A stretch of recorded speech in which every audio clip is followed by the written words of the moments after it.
Like, how do you even begin to heal something like that when it's just so far outside of the scope of what modern medicine, of what their conscious mind even thinks exists? It's such a like important piece, like the trust piece, because that's really like I think a stumbling block for a lot of people is like, oh, like I have this really intense thing going on, and maybe it's past life, and maybe it's energy, and maybe it's this weird thing that I can't tell anybody about. It's like taboo to talk about, and so just I remember the first time that you like channeled, where I was like, oh my God, he can do that too, and it's not weird, and it's like totally free flowing and allowed. And I was like, oh, thank God there's people here that really understand this level and these layers of energy and how it works and can help me.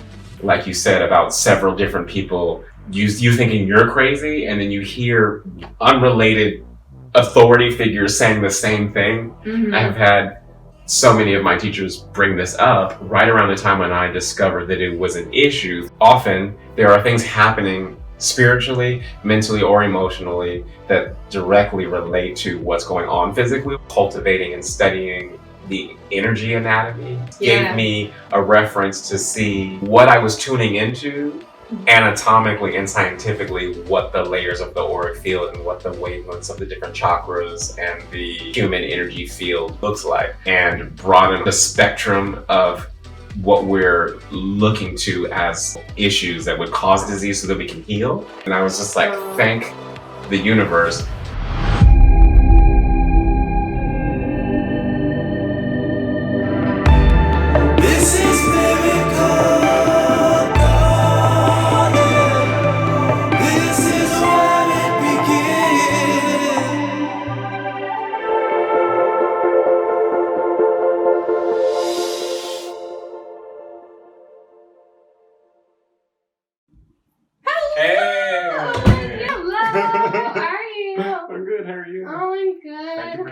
Thank you for coming. Hi. Hello. Okay. Hi. Welcome to the show. Oh my God, I love you so much. So, hello and welcome to the Ascension Keys. I'm your host, Lauren Avriel, and today I'm here with Atasiea of Angelic Presence Healing. He's a Reiki-attuned energy healer, and Reiki master, intuitive channel, and an amazing spiritual guidance counselor. And I'm just so excited. Like, not everybody has a badass healer on speed dial that they can call and be like, hey, I don't know what's wrong. Can you like help? I feel like I'm really unique, and I've been through a lot of, really intense things that not a lot of people understand. And so having someone like you that oh my gosh, like from the first time you ever did a session with me, I just melted on the table with complete trust, which is not normal for me, not usual. That is not a typical thing that happens, just so you know. But yeah, it just like I melted into that trust of that heart space. The most powerful, effective, amazing healers on the planet are really the ones that are working from the heart. No matter how advanced you are, magically, it's like that pure loving intention and that heart that really balances it and really brings it through. And you just hold such a loving, pure space. And I'm just so, so grateful and honored. Oh, well, thank you so much for that beautiful introduction. It's so true. It's true. All the things that I'm saying are totally true. It's such a like important piece, like the trust piece, because that's really like I think a stumbling block for a lot of people is like, oh, like I have this really intense thing going on, and maybe it's past life, and maybe it's energy, and maybe it's this weird thing that I can't tell anybody about. It's like taboo to talk about. And so I remember the first time that you like channeled, where I was like, oh my God, he can do that too, and it's not weird, and it's like totally free flowing and allowed, like the permission to be in that space and to be in that heart light. It was just really freeing, and I was like, oh, thank God there's people here that really understand this level and these layers of energy and how it works and can help me. You do a lot more than Reiki. So it's like just the levels of like when you're tuning in and working with the energy, like how did you learn how to do that? Well, that's a good question. Thank you for asking. I believe that I have actually had many lifetimes and previous incarnations as a healer. And before I certified or trained in anything, and I just intuitively started doing energy work because I could feel the energy coming off of someone's body when I was approaching them to do massage. Often I would feel like, oh, I don't actually need to touch them. I just need to scan what's happening over this chakra or clear this energy that's stuck in their field. And I was just doing that very intuitively. I learned through cultivating and studying the energy anatomy, things like Barbara Ann Brennan's work with the Hands of Light, gave me a reference to see what I was tuning into anatomically and scientifically, what the layers of the auric field and what the wavelengths of the different chakras and the human energy field, when it's measured scientifically, looks like. So then that gave me a reference to be like, oh, that's what I'm feeling when I put my hand there and I feel this energy coming. Yeah, it's just awesome to hear about, like, you just understand it so intricately. I love that, like, no matter what lens you look at it through, you know, it's science as much as it's metaphysics, as much as it's spirituality, that you can actually study the physical body, the energy body, the mental body, the emotional body, like that it is actually working on a frequency level. And just understanding that the physical body is like a seed inside a larger fruit that is your energy field. The human physical body is like inside the soul. Thinking of it that way helps me as I'm reading the energy field, which also has layers to it that keep going down until it crystallizes in the physical form, so that you have like an etheric body. And then you've got an emotional body, and a mental body, and a spiritual body, which I think, you know, some clairvoyants say, oh, your spiritual body extends this far. But I believe that there's a layer of the spiritual body that is everything. And now does that shift, like, especially from your heart? Like, I notice, like, my heart center, it will expand out. Yeah. But then also, like, sometimes things will happen and you, like, shut it down and that doesn't feel good. But also you can just scale it back. So is that something we can direct in our body? Yes, like and an have accordion. Control of, like, our energy? That's how you feel those people that walk into a room and you're like, who's that? Yes, they have an enveloping field. Different people's energy fields have a natural base note of expansion or contraction that's normal for them. But through meditation or through certain practices, you can extend that or contract that. And it's not necessarily always good to have your energy field be so open and so expansive all the time, especially in a big city where there's all sorts of different influences. You may not want to just be fully open like an open book. You might want to have certain things closed down and tucked in and just a little bit tighter. So I had friends who, you know, maybe weren't as aware and didn't really work in the energy as much as maybe you or I have, being like, I have panic attacks and anxiety and phobias and, like, epic depression that, like, I have no idea where it comes from. And they're like, what doctor do I go to see about this, like, really weird thing that's kind of a mystery illness?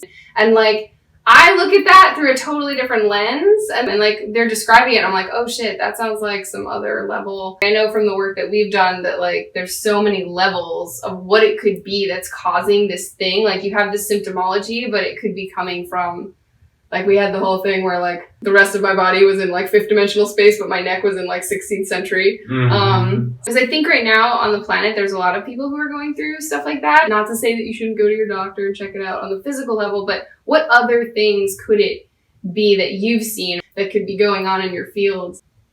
In my work, doing subtle energy healing and spiritual guidance counseling as a way to treat suffering or illness, there generally are always gradients or different levels of things that are affecting someone to the point where it's manifesting physically.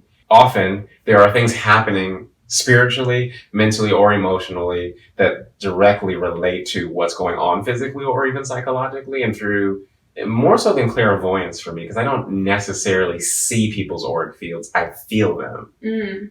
So I will feel into those different layers of their body based on also talking to them about what's going on and taking some just practical notes. I'm like, well, have you seen a doctor?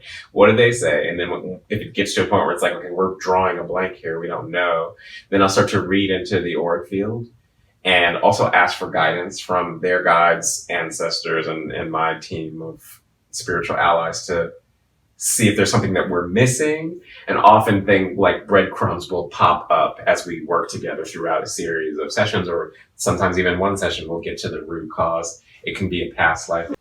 So something that I'm processing, my wrist just keeps clicking and it keeps aching, could be a version of myself on another timeline that has had some sort of trauma or even death or experience that it's so traumatized by that it wasn't able to actually resolve, and the energy actually gets carried across those lines of time to a version of myself that is empowered or able to get the care.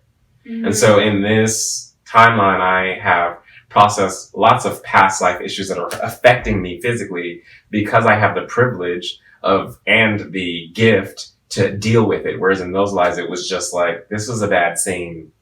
There was too much war, too much violence, too much trauma, too much bondage, too much pain for me to finish it. So it's like the energy carried after I left that incarnation, it kind of went up into the ether and then spilling back into this timeline for me to wipe the slate clean and clear that karmic issue or clear that baggage. The thing that came to mind for me was like implants. Like there's like those, remember we had the like time released like crazy stuff that was going on in my spine. Yeah, and I feel like for some of these things, it's like, oh my God, is that really real? And then you go to someone, like I have mentors in New York where I'd be like, so this is gonna sound crazy. And I'll like tell them and they'll be like, oh yeah, no, that's this. And I'm like, you know about this? Yeah. Like that's a real thing. Yeah, I know what you're talking about. So some of them get a little like, you know, especially for the layperson who hasn't necessarily dived into that. I always just feel it like weighs on me because I'm like, man, like that could be so many things that are going on for you. Like, oh, I have a phobia of this. I'm like, well,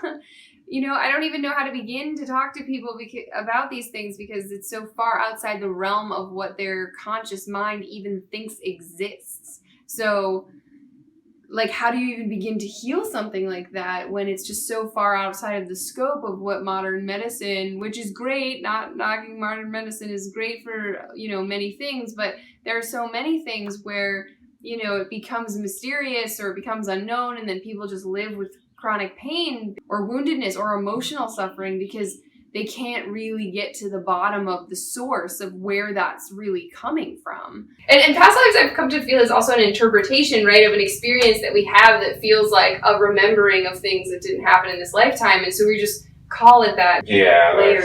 That's a lot. I mean, this lot. Could be multiple. We could have a conversation on each of these things. But the thing with past lives is that time is, we perceive it in third dimension as past, present, future on a linear trajectory. That's how we frame it. Time, as in that sense, is not really real that way. Everything is happening now multidimensionally. Now, so past lives aren't happening in the past, they're happening on some other concurrent multidimensional timeline that's happening now. This is what I learned from Bashar. It's like the oversoul is this dimension of the human soul, but it's like the soul families of every incarnation that you're going to have as a human. The oversoul is having that simultaneously across all the different timelines. So my soul now, that is Kenneth Lawrence Ferguson, Alafia, Soloso, Atasiea, that whole construct of who I think I am now, through my oversoul, I'm connected to everyone and everything that I will ever be coming into a human experience on this planet. So the past life things can get tricky. It's all happening now. And right now is the only time that we have to actually deal with anything. So when you're really aware of your sovereignty and your spiritual authority as a conscious living being now, you can change all the lines of time forward and backward through time. And so when you're connected to your I am self, which is the same thing as a higher self or the Buddha nature, the Christ presence, whatever you want to call it, the Atman, Krishna consciousness, whatever resonates with you. All the things. The oversoul, the part of you that knows that it is one with all that is. From that place, you can heal things that happened in the past or could even happen in the future by saying, no, this is what I'm claiming. For instance, with past lives, the first experiences that I started to process was dying in wars, but in a way that was so traumatic that it was like affecting my body now, even though it didn't happen to this body. So there was one life that came up in the healing where I had been run over by a chariot.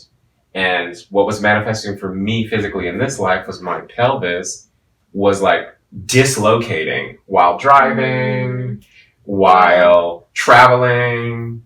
And what it was relating to was a war experience as like a Roman warrior where I was literally killed by being run over by a chariot and the chariot wheel was like lodged in my pelvis. So when the psychic healer was working on me, she was like, ooh. And then she removed the wheel from my pelvis, my actual physical pelvis in this body, readjusted, and she did psychic surgery and cleared and healed that wound, and the dislocation that was happening in my pelvis stopped. Wow. So sometimes these things can be, again, etheric wounds, but to someone with sight, they will see what it is and be able to clear it. So that's another issue that comes up in these healings, is genetic things, which is called epigenetics, where you have your grandmother's grandmother had breast cancer or had Alzheimer's or had arthritis, and it gets carried in the DNA. But because we're on this timeline in 2012 or beyond 2012, the DNA strands are being reactivated so they are more full-fledged in their activation of the light body, rather than just the part of the DNA that we can measure, which is 90%, they say, is junk. That 90% is like the latent part of what the light body would manifest and change the DNA to activate our more superhuman style of being, or our psychic awareness or our power. So often dealing with some anomalous healing issue, or even people's depression or certain afflictions where they're just having phobias, it's not just past life. Sometimes it could be an inheritance that's genetic, that's moving through your DNA, but that your spiritual development and your energy is like pushing out and detoxing. So it comes up through your body because you're the only person awake in your genetic lineage to even have the reference to process and clear that. So it's like simultaneously something that you as a soul are choosing to process to develop your own awareness, but it's something that you may have been contracted or karmically agreed to do for your ancestral lineage just by incarnating in your physical body, in your lineage, because you have the consciousness to clear it. It's like you're the evolution of your parents and they're the evolution of their parents. And like, so a lot of us, I mean, I think especially in the millennial generation, like I feel like there's so many of us that are just, I was literally just talking to a friend last night about this, that are just, she called it like clearing the karma of your family. And it's not just like the physical, like a lot of times they talk about like the hereditary, right? Like, oh, it's just in your genes, there's nothing you can do about it. But it's actually more like what you're describing is more like your soul lineage and more of like the energy that gets inherited too. Like, because I feel like my matrilineal line through my mother, my mom, my grandmother, her grandmother, my mom was just telling me about things where it's like, oh shit, that makes so much sense. And I'm like, hold the phone, what? Like, yeah, in whatever 1930s, that's all they knew. So they just didn't know how to interpret, understanding it through a different lens, like really understanding it and understanding all those layers, and then being able to assist people who are clearing for their soul family lineage.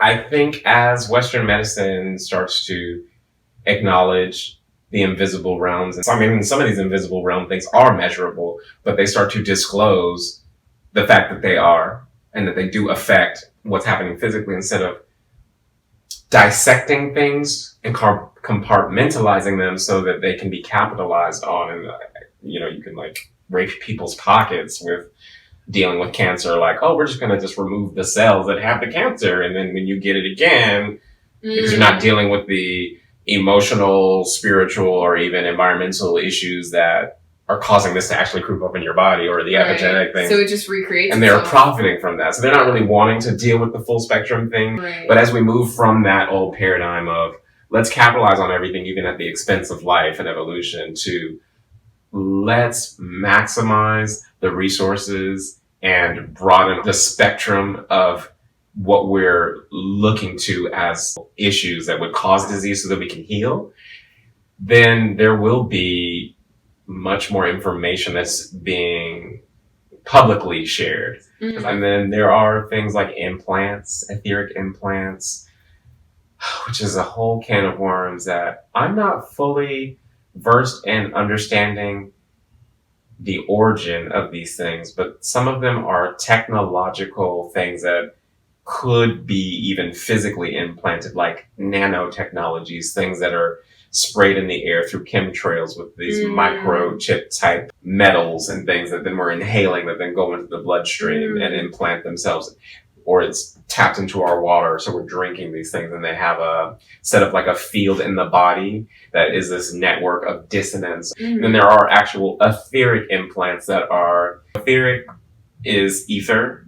The first layer of the auric field outside the physical body is the etheric body. And so if you look at an athlete's etheric body, it's going to be like bright and shiny with like little lines just like tingling. Like if you look at someone who's just finished a run, they kind of glow a little bit. Like there's a energy teeming off, or like a yogi or a gymnast. Their etheric bodies are very like on, but that layer of the ether has the ability to actually affect the physical body very directly. So often etheric implants are things that program someone to behave a certain way spiritually, or to have a certain ceiling that they hit in their own spiritual development.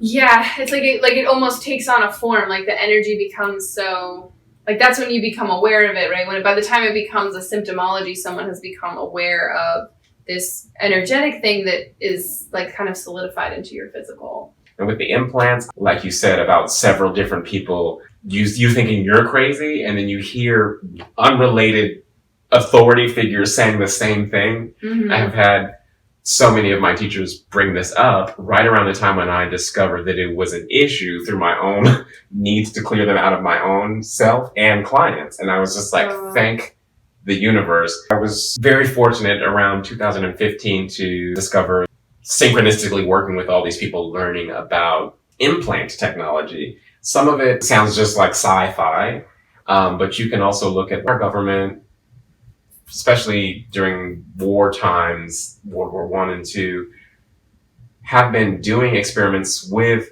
clairvoyance, energy healer to further the cause of war or develop medical or energetic technologies. But when that information is released, we've been using this stuff since before we had radios and TVs. They were working with this using stuff. Humans as an antenna because look at all this amazing psychic energy around your field. Let's plug into that. It's happening. It's been happening. Yeah. And Lord knows what's happening now. But there are a lot of people, even clients that I work with, that have come from these programs where it has gone from just conspiracy theory for me, reading about it, to then working with people who have had experiences in these programs and have been highly traumatized, but are highly gifted themselves. And that's why they were used as a test subject to see like, oh, how does this work? This person, this child is exhibiting clairvoyant abilities. Let's test her. Let's see. Let's hook her up to this machine. Like, that stuff freaks me out. That is something that I have felt, especially when I was a kid too. I've walked into rooms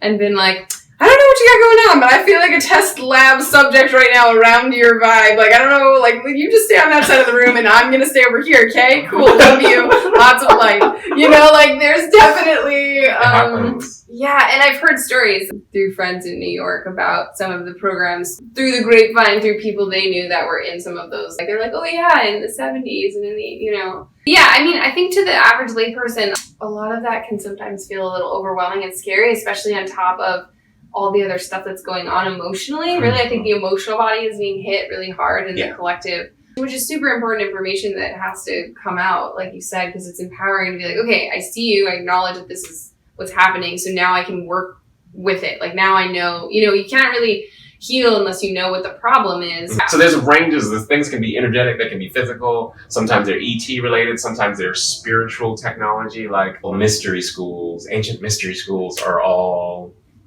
like, oh, when we were in ancient Egypt and ancient Greece and we were in the temples and priests and priestesses, some of that was really corrupt. Some of it wasn't like all, we're all just in the light and we're all just doing our sorcery for good. Some of it was really dark. So you can have implants and things programmed into you from times and spaces and occult and things that were just not quite in integrity. So it is a lot of different ways that we can accumulate things. I think a better way to look at human beings is less dense physical blocks of matter running around and more porous, spongy balls of energy that we're attracting and deflecting and exchanging things all the time. And it's natural for us to do that. It's not like, oh no, you've got something attached to you. Clear it. Yeah. You're a sovereign being. You can let that go. You can receive, you can give, just like we breathe in and we breathe out. Or energy was working like that all the time. So this Western medical fallacy that, oh, that's incurable. It's like, no, but did it have a cause? Yeah. Where did it come from? Yeah, it originated from somewhere and it can move back to somewhere. Like cause and effect. And that's the bottom line. How we are just like, oh, we're just depressed. But Yeah. It's like, okay, it could be a lot of things. You know? Yeah. I mean, Yeah. Oh, well, thank you so much. Yeah, like you literally like saved me so much. Everything from, I was in a car accident and got hit by a car and had to restructure my spine for 2 years and was in chronic pain while working a full-time job and going to chiropractic and going to see you. That was like 2014. Like you single-handedly gave me the information that I needed, like intuitively, to be like, go here, see this person. I found the right practitioners and healers and chiropractors and acupuncture and everything in between. I would never have been able to navigate that by myself. Any other person in my situation would have had, complete chronic pain for the rest of their life. But because of your guidance and the healing work that you were able to do with me, I'm just so eternally grateful. Oh, thank you. Honestly, my posture and everything is better than it was before I got hit by the car. Now, there's a couple things. So I remember you telling me about how there was a thing where you were kind of tapped, you were doing one thing, I think it was with dance, and then all of a sudden the guides were like, you should do healing full time, right? And then, so funny, since we are called the Ascension Keys, that is a question I was going to ask you about. What do you make of the Ascension times that we're in? There was some switch where when you moved to LA, it was like a big opening for healing. And just, that whole 2012 window was a psychic awakening for a lot of people.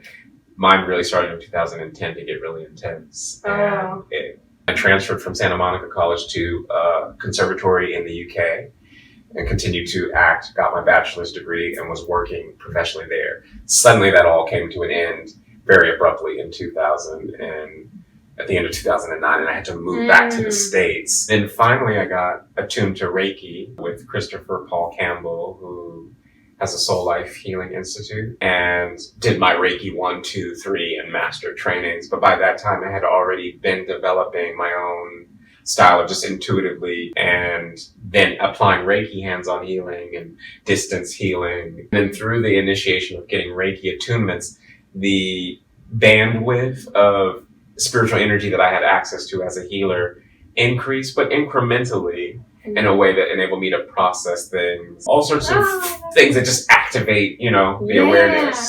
And my first weekend back home, I got attuned to Reiki.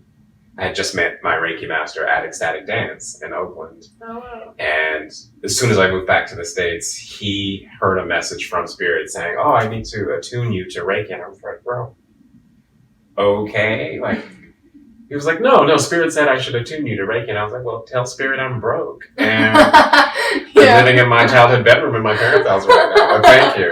And he was like, no, I'll give it to you for free. And he's he's tuned into some other stuff. It's not, it's Reiki, and he's like a tantric yogi, and he has a lot of, he's really in this. So Reiki's just the sprinkle on top, but it's already getting serious. It was like a major download. Yeah. So when he gave me that attunement, then it just opened up my energy field for about a week. I felt like crystal liquid light was just rushing up my auric field while I'm in my childhood bedroom in my parents' house. What's going on? Starting to hear guides and, the psychic stuff really took on a new level, but it went from 0 to 50% in that time period. And that was the Reiki attunement that really opened that up for you, super. I think what the Reiki attunement did was opened up the channels for healing energy to be flowing through my meridian system. Oh. And I was going to have that spiritual awakening regardless of whether I had done the Reiki attunement, but that was the universe's synchronistic way of protecting me. Had I stayed in the UK, I think that awakening would have happened and there would have been no container, no way for me to process that, no community, no support. And with Reiki 1, you're doing self-healing on yourself every day. Mm-hmm. So as the intensity was turning on and I was getting all these hits and these downloads, I was able to just be like, you need to go do some Reiki. And I would just sit and do the Reiki, balance my chakras, and then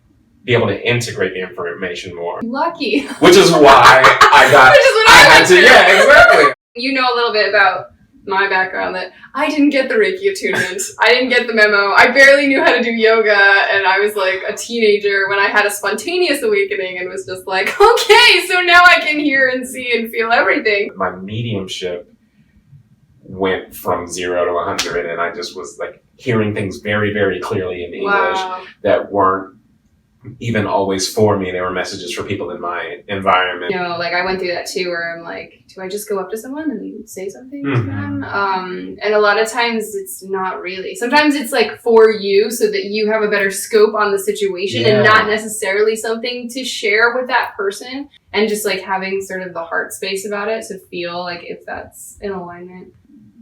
Had to learn how to be ethical and be responsible with that rather than just telling everyone everything. Right, the discerning of like, I don't know if I should go up to you in the grocery store and be like, hey, so your great aunt that you never met, like, has something, a message for you. Yeah, that I learned the hard way that not everybody really wants to know what you... That's such a thing. Discernment is something that, like, you know, people who have opened up to their spiritual gifts or their other senses and are able to feel these things like empaths, you know, nobody ever really talks about that stuff. You know, like these psychics and these people that have these gifts, right? Like James Von Prague or like all these people. But I actually heard sort of from the inside scoop that like a lot of those people went through really tumultuous experiences when they first opened up, and you never hear that side of it. That like, it's really intense if you start like seeing spirit and intense, awful time going through my spontaneous awakening when I was a teenager, because I didn't have those tools. I didn't have the Ascension keys, you know, like no keys, none, you know, so I just, it was really hard. It was really harsh for me. And I think still for a lot of people out there who have these experiences and they don't have anyone to talk to about it, depending on what your particular experience may be with,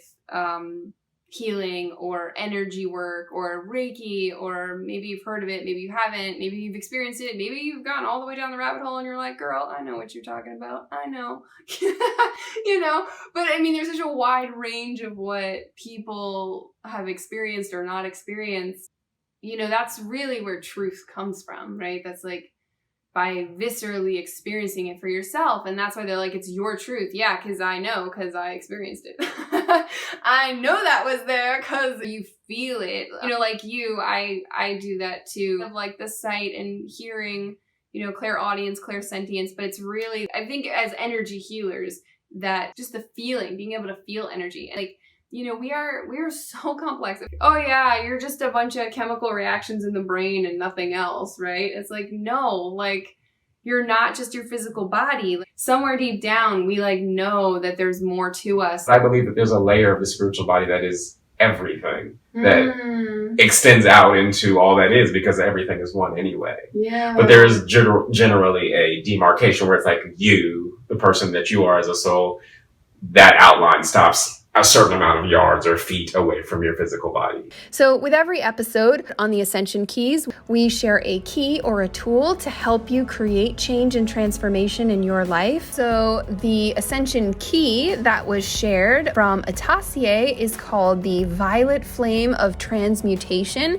It's a guided activation invocation channeled by the Ascended Masters to help you transform energy that you can actually find in this episode, part 1 with Reiki Master Atasiea, called Heal Yourself Through the Violet Flame of Transformation. The link to watch that and receive that key activation will be in the description below. The Violet Flame meditation helps you transmute heavy density, suffering, sickness, hardship, exhaustion, so you can reclaim and activate your sovereign empowerment. It helped lift my energy when I was going through a really heavy illness, really anchoring the victory of the light, unity, freedom, forgiveness, miracles. It really helps to vibrationally anchor you onto your highest ascension timeline. So it's very powerful. Definitely check out that episode. And if you do, feel free to leave us a comment. Would love to hear what you feel from this very powerful invocation that was channeled from the Ascended Masters to help you heal and move forward in your life. Yeah. Oh, well, thank you so much. This was beautiful.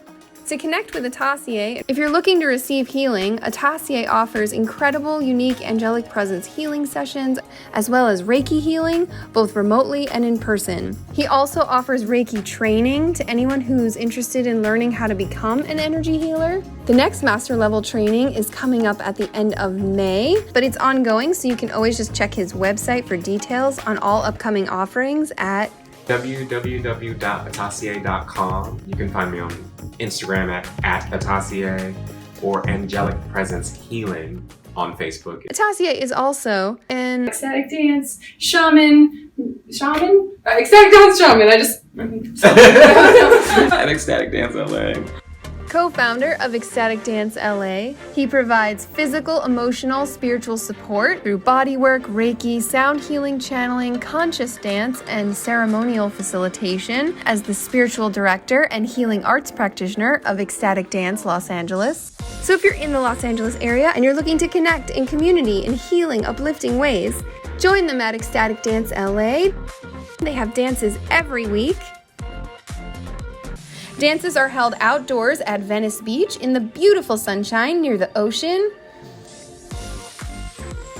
and also indoors at the incredible Temple Sanctuary in Westwood. Atasiea also offers Integrate Sanctuary, a conscious dance and somatic healing journey specifically for Black, Indigenous, and people of color in our community. Amazing. Yeah. Thank you. Make sure to check out ecstaticdancela.com to get in on upcoming awesome events from Ecstatic Dance. We'll put all the links underneath this video in the description below. Each of us have a really powerful piece of the puzzle, and a role to play, not just in our own lives, but in the lives of other people. So that's part of why I'm doing the Ascension Keys, is to make sure that I'm showing up and sharing with all of you so that people know about the healers and teachers and just amazing light workers all over the planet now that are really so phenomenally equipped to actually deal with the challenging times that we're in. I admire you so much, and I'm just so grateful to have benefited from all of your magic and intuition, and just you bring so much love and heart to everything that you do, and I'm just so grateful and honored. Oh, well, thank you so much for that, and inviting me to be on your show, and being a loyal client and good friend and soul sister. I love you, and I appreciate that reflection. Thank you. And speaking of amazing healers and teachers, we have to talk about the incredible Chrissy Firemain and the Mana Movement Humanity Workshop Retreat, featuring 10 keys for humanity to unlock life that truly helped reset me in the most miraculous way after a very long time of setbacks and struggle. Going to this retreat was just a huge, major turning point in my own personal health and healing. I just could not do on my own with individual healers. It had to come from this kind of group synergy and energy and community that was just unlike anything else. I know you know how amazing it is. Yeah, it's like one of those things. You were there with us at Mana Retreat. So I want to share a little bit about my healing journey for those of you who have been down this road and know how hard it is. This is how I finally healed. After over a year of mystery digestive illness, could barely eat anything without pain, no end in sight. Trying every remedy. I was on a downward spiral end if I didn't dramatically change the track I was on. And then I found Mana. Life-changing doesn't even begin to cover it. This retreat put my soul back into my body, woke me back up into my aliveness. And Atasiea, I remember you as a healer said to me, this wasn't a healing crisis of the body.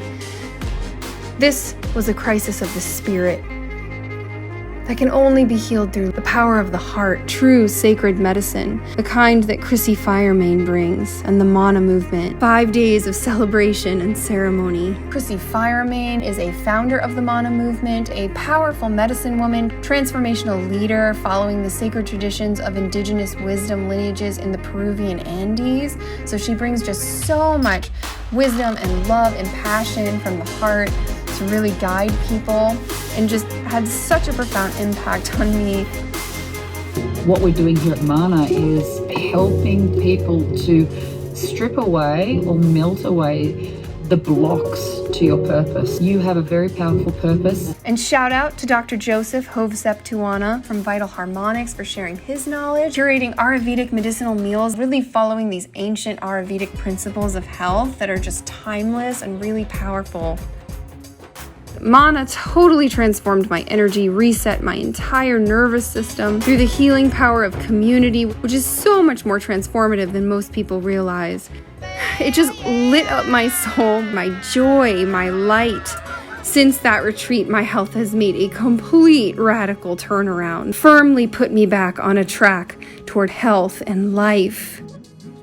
And what I learned from this experience about healing is how important community connection actually is for the health and vitality of your life force and well-being. That when we come together to heal like this in ceremonial sacred space, especially with true divine feminine heart-led leadership, like the kind from the Mana movement that Chrissy and Ida and Jody bring, women who genuinely deeply care about the heart of humanity and helping others, because tribe is the root-based chakra of survival, coming into community in ceremony like that has a quantum healing effect on the body that trying to heal on your own simply cannot do.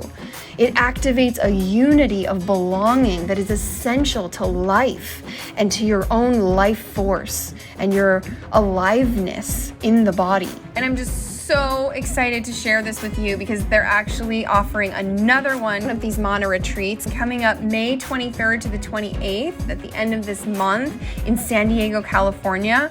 So if you've been struggling in isolation, trying to do it all yourself, struggling to feel connected to anything to move you forward in your life, and are really feeling this resonance and are feeling called toward this healing retreat, definitely follow that call. Healing is possible for you, and there are healers such as Atasiea and Chrissy Firemain and myself. We are here and we are with you. You can book your spot for Mana San Diego for this 5-day retreat via a free discovery call with Chrissy Firemain. She'll get you all set up. I'll put that link in the description below. And just tell them Lauren Avriel sent you, and a portion of your ticket will actually go to help support the show here on the Ascension Keys, which we greatly appreciate. Yeah, and you know, the Mana retreats are just so beautifully curated. This one is going to be hosted in San Diego at Nomadic. It's going to include sacred medicine ceremony, DJs, dancing, and beautiful heart connections in community, qigong, hiking, hot springs, meditation. They do incredible things with food and nourishment with the epic Mana kitchen, putting the love into the food. It's just going to be so amazing.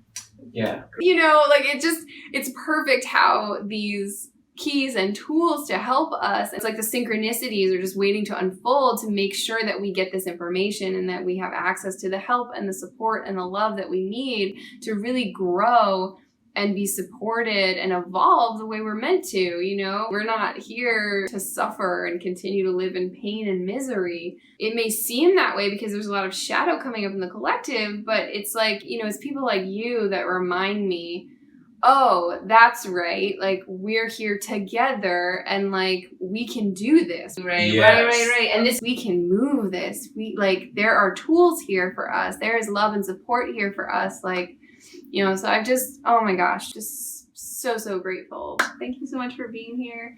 And thank you so much for being with us today. That's it for this episode of the Ascension Keys. If you feel like you got something out of today's Ascension Key, hit that subscribe button. That's the big red button right there. Thank you for listening. If you have any questions, you can leave some comments at the bottom of this YouTube video, and either Lauren Avriel or myself might chime in and respond, or you can follow up with us through social media. Thank you. This was just awesome. Thank you for tuning in. We'll see you next time. Thank you.